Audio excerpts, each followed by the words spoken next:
Welcome back for another prototype unboxing for a game seeking crowdfunding. The game is called Byzantion, the Justinian era. This is a game from MeeplePug, hitting crowdfunding as we speak. By the time you see this video, most probably it's already going to be up and running, the campaign. I'm going to add the link in the description of the video where you can find a link to the crowdfunding campaign on GameFund and get notified on launch, or follow it once the campaign has been launched. The game is designed by Eolus, Cyber and Speggy and published by MeeplePug, as I mentioned. The game falls under categories of medieval political games with various mechanisms. Just to mention a few, we have action bidding, we have events, close drafting, hand management, simultaneous action selection, take that, and variable player powers. The game comes into a deeply thematic era. Byzantion is a game which has competitive miniature elements. It's a game set in the shadowed halls of the imperial power, and in the game you assume the role of one of the four great demi, or demi, how are called in Greek, powered by their ambition to be the most prestigious one that influence the autocrator and also the empire itself. The players are going to be influencing the fate of the Eastern Roman Empire during the reign of autocrator Justinian across 9 rounds for the long game, or 6 rounds if you're playing the shorter game. And players are going to face a series of randomized historical events which provide replayability, revealing different things to pursue and crises to address. This is going to happen at the start of the game, so I'll have a full overview on the left of all of the events that the players will have to plan around and strategize. And at the beginning of each round, factions vie for influence over the emperor's decisions through a bidding system, and players will try to attempt to sway Justinian's opinion towards one of the 2 possible responses to each crisis. For example, should the empire pay the ransom to the pirates that they're ravaging our shores, or raise a fleet to crush them? Or should you send the clergy to pacify rebellion, or unleash the army to drown it in blood? Its decision reshapes the course of the empire and history itself, and once a path is chosen, all factions must contribute to its execution. Success rewards the most committed faction, failure punishes the least one. Your ability to anticipate, adapt and manipulate will offer you victory points and determine your legacy. The game is played in rounds, as I mentioned. It has 3 phases in each of the rounds. I'm going to follow with additional video and content for the game, so stay tuned. You're going to see a solo playthrough as well. This is just the advanced prototype unboxing, just to focus on the prototype components. Everything you see, it's prone to change. It looks really nice, but still keep in mind that this is prototype, so make sure to follow the campaign along. So let's open the box without further ado. So it's a quite big box which has this nice mosaic style art on the cover of Hagia Sophia. So let's take out the core box and let's start diving into the components. Keep in mind the miniatures you see in front of you, and I'm going to cover them shortly. They don't belong to a single player. These are not player faction miniatures, okay? These are the different, if you want, you know, the clergy, the military faction, the mercenaries which to trade, and with the merchants, sorry, not the merchants, not the mercenaries, and of course the, the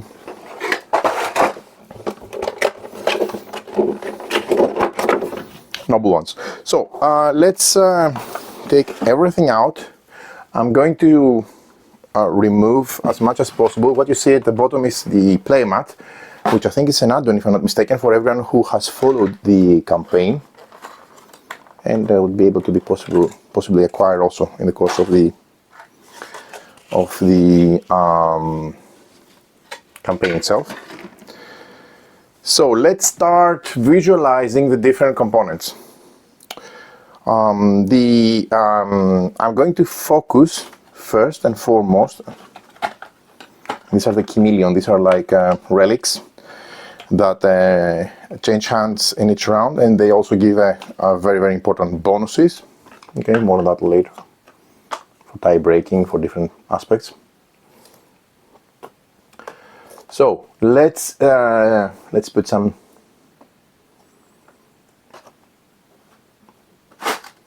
minis on the mat randomly.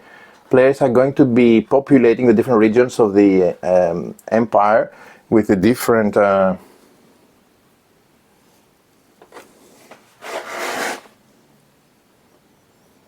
of units. Okay. So before we do anything else, let me just briefly cover the basics in terms of the miniatures. Okay, we have two trays of miniatures, as you see. And we have, first of all, let's say the reddish ones, these are the military units, or stratiotica unit, as they're called, from the Greek word. And the game comes with 7 cataphract miniatures. Okay, like cavalry. Nice, chunky miniatures. And there are 7 of those. And also there is the Legion miniatures, which again, it's a military unit. And there are 10 of those. You can see the nice detail on the minis. Right. Then we have additional fortifications, which are these type of units, fortifications here. So they are the wall pieces, okay, for providing fortifications for different locations. So let's start with Constantinopolis. And then there are also the siege tower miniature. And there are 3 of those. Okay, so 3 of fortifications and 3 of siege towers, as you can see on the tray. I'm not going to remove the rest. All of these are color coded, okay, and belong to the military Stratiotica unit. Not a player faction, again. Then we have the next one, which is the blue one, the priests. Here, for a total of 10 priests. Nice detailed miniature as well. Okay. We have another 10 monk miniatures, which also have the respective details, as you can see. Right. These have the light blue color. Okay. We have 3 church miniatures.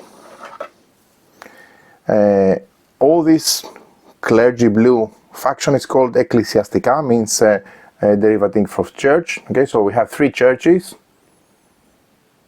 and if you are, if you're Greek, if you are in the Balkans, I'm sure you've seen this type of architecture. Okay, or Turkey. We also have the Hagia Sophia, which is one large and very, very beautiful miniature. Okay, amazing. Right, and they should go here. All right. Then we have, in addition to that, 3 monasteries, again belonging to the clergy unit. It's a clergy unit in the clergy group, let's say, okay, ecclesiastical. And then, oh, I forgot to mention on the military unit, we also have the Dromon ship miniature, as you can see, right, same color, right. Then we move to the Emporion yellow unit, which are the merchants. Okay, and we have 10 merchant miniatures. There you go, offering their trade. It's really nice, this one. Then there are also 7 caravan miniatures with the trade for the Emporion unit. They look really nice as well. Okay, 7 of those. We have also 7 trading ship miniatures, the smaller ones, these yellow ones, smaller than the military ones, I mean, okay, for trade. And moving to the 4th faction, the Palatine unit, we have first of all the Senator miniatures, which are these miniatures here. Okay, light purple, their color. Right. We have the Aqueduct 3 Palatine units in the form of the Aqueduct, really, really nice. And then we have 3 Hippodrome miniatures for the Hippodrome, which are also very, very nice. Right. Having seen all these miniatures, okay, I just want to show you the 4 player color miniatures which track the VP, Doxa, Glory, around the main board. This is a huge playmat, by the way. And these are in 4 colors. We have green, blue, white, and maroon. Okay. And this is running around the edges of the player board or player mat and tracks victory points, essentially. Very nice miniature as well. Essentially a VP score marker. And that's all about the miniatures, okay? I'm really, really impressed with the minis of the prototype. Now let's move to the rest of the components. This game comes with a ton of components, remaining components, and just to start showing you a few from the 3rd tray in the prototype box, you'll find several things. Just to start with the resources, or wooden resources I should say, wooden discs, okay? So the game uses terminology which is true to the actual name of the different aspects, okay? So this is faith, it's called fides, okay? And this is one of the resources, or wooden tokens. Then we have the virtues, which is the spiritual strength,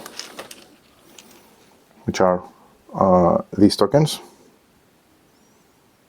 Okay, brown with crossed swords. So let's put them here. There's a ton of components, really. Then we have the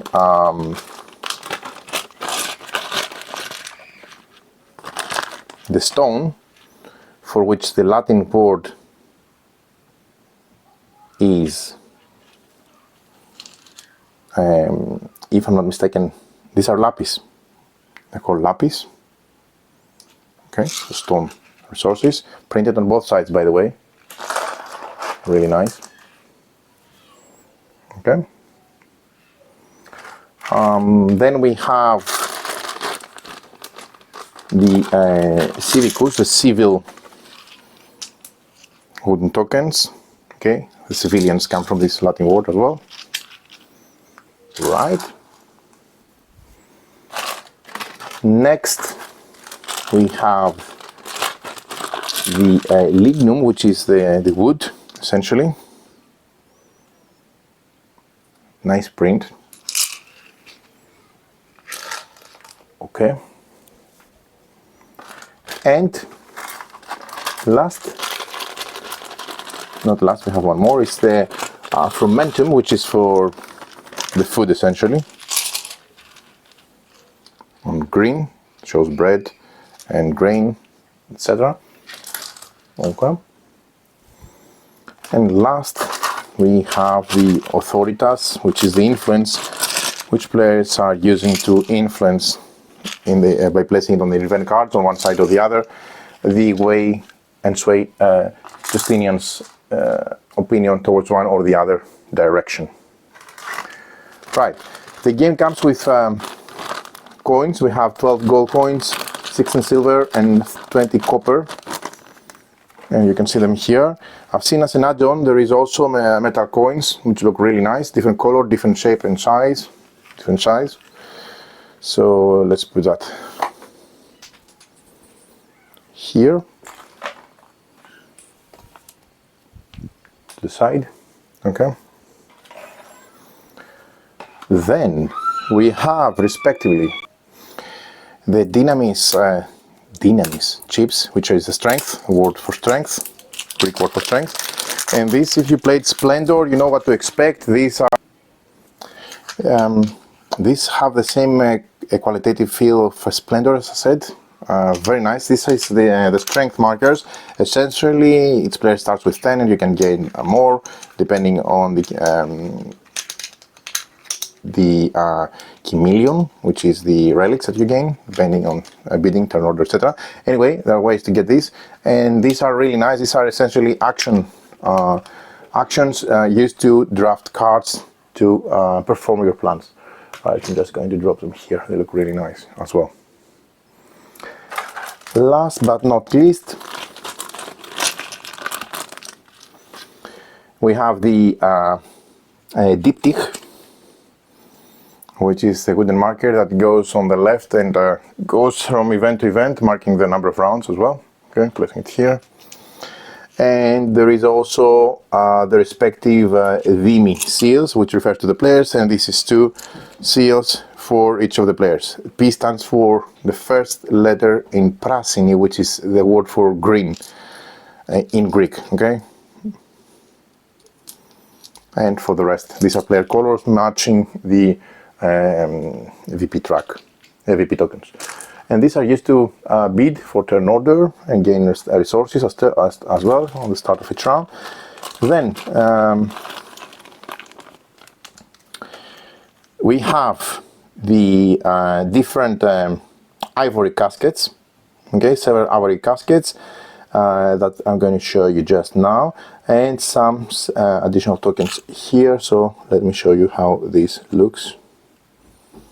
These are these ivory caskets which have resources, and these are going to be randomized again at each round, respectively. Right, so let's put that, I don't know, here, running out of place. Right, then we have the cards of the game, which come in linen finished cardstock, great quality from the looks of it, even as a prototype. Okay, and I didn't focus on the board or the mat. In this case, I'm showing you the mat. I think there's going to be a board as well, if I'm not mistaken, but I need to follow the campaign because the mat is an add-on from what I understand. Right, so let's see first of all the events. And let's focus on the art. I really like the art I've seen online. Okay, so there are several cards. These are the play rates. Just see them in a sec. You see the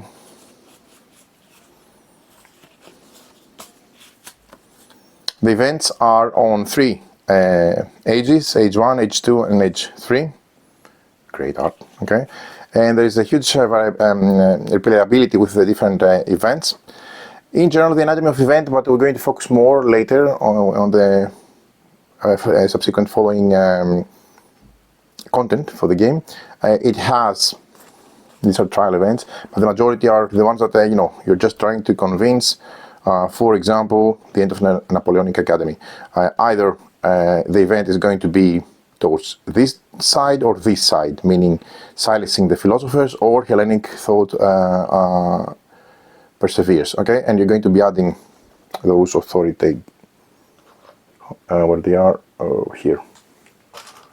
You know, players are going to be collectively adding, stacking, and the one who has the more sways the opinion of the emperor from one side to the other.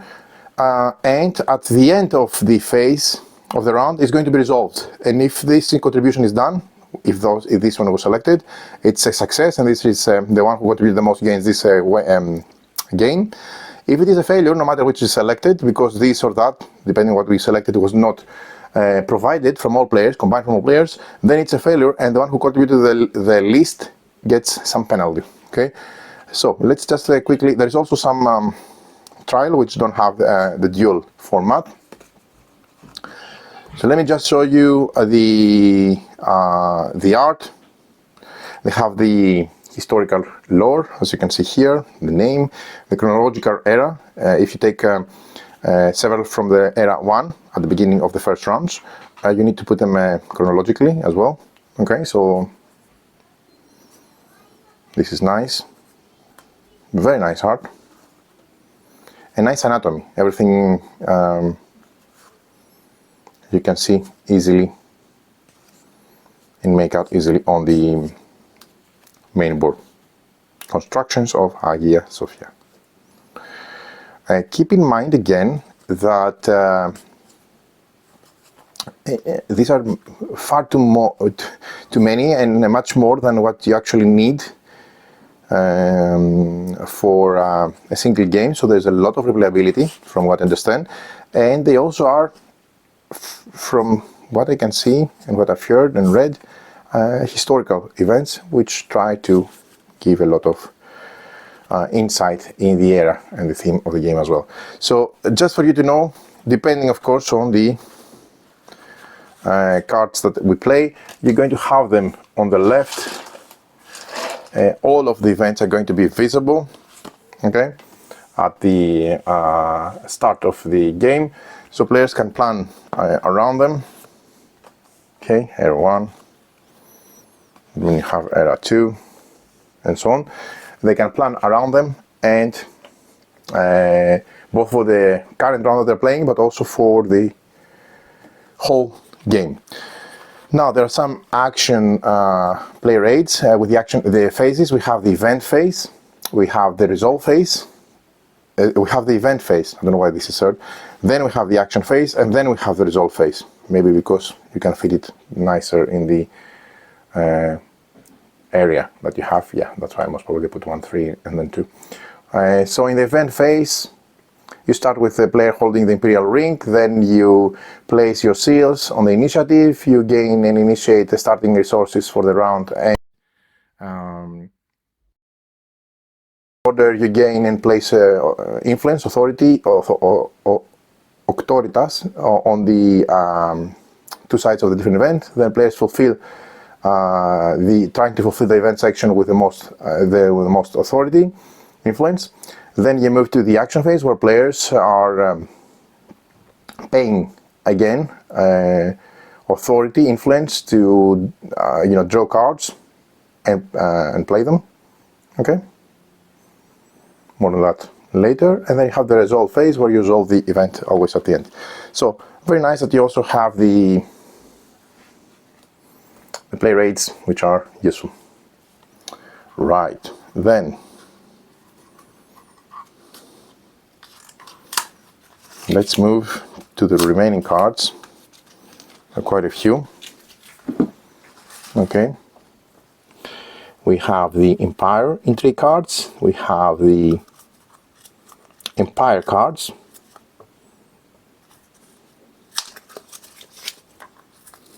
and let's see them all. Right. Okay.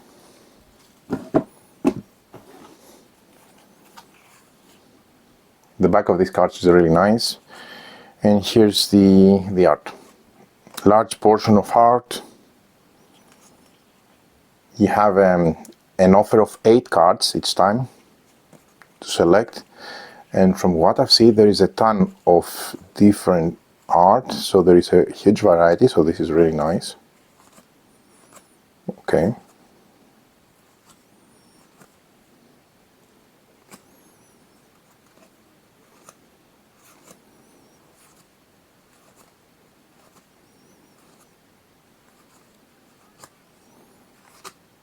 So several cards. I think if I read correctly, this is 100 cards. Very serious.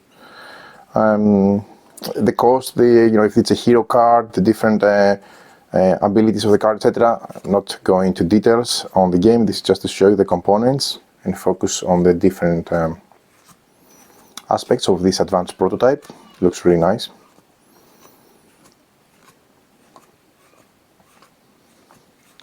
Many cards.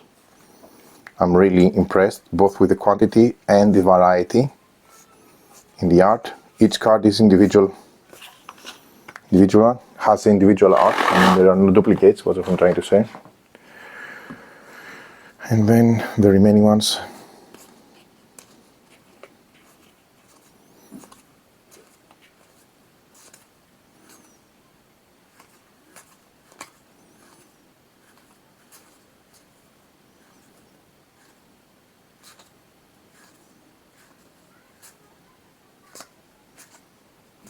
Okay.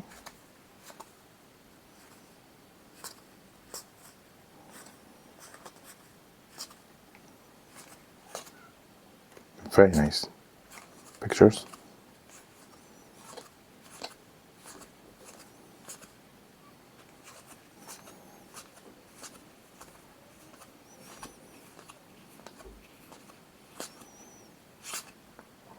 Cool. So let me just place those here in a moment, and let me just show you the remaining cards. In those cards we've seen also the Empire Intrigue cards, and these are also the quests now that we're going to see. Okay, that you're going to try to fulfill in the course of the game. So, for example, gain 2 victory points for each Palatine unit on the board. Okay, and as you can understand, these are not just your units, so you're just trying to influence the course of the game so that there are several Palatine units on the board, so that you can gain a lot of points. But there could be parallel quests and competing quests and all sorts of different things that they're going to dictate the course of the game. There are some regional ones, some specific ones based on resources, units, tokens, etc. So I'm really looking forward to get this one on the table and see how it plays. So let's just put those here as well. And I think with that we complete and conclude our unboxing for the prototype. Hope you enjoyed this video. Stay tuned for the next video coming out from our channel. Do visit the link in the description of the video to find out more about the game and when it's hitting crowdfunding, and more details on the campaign page itself. Many thanks for watching.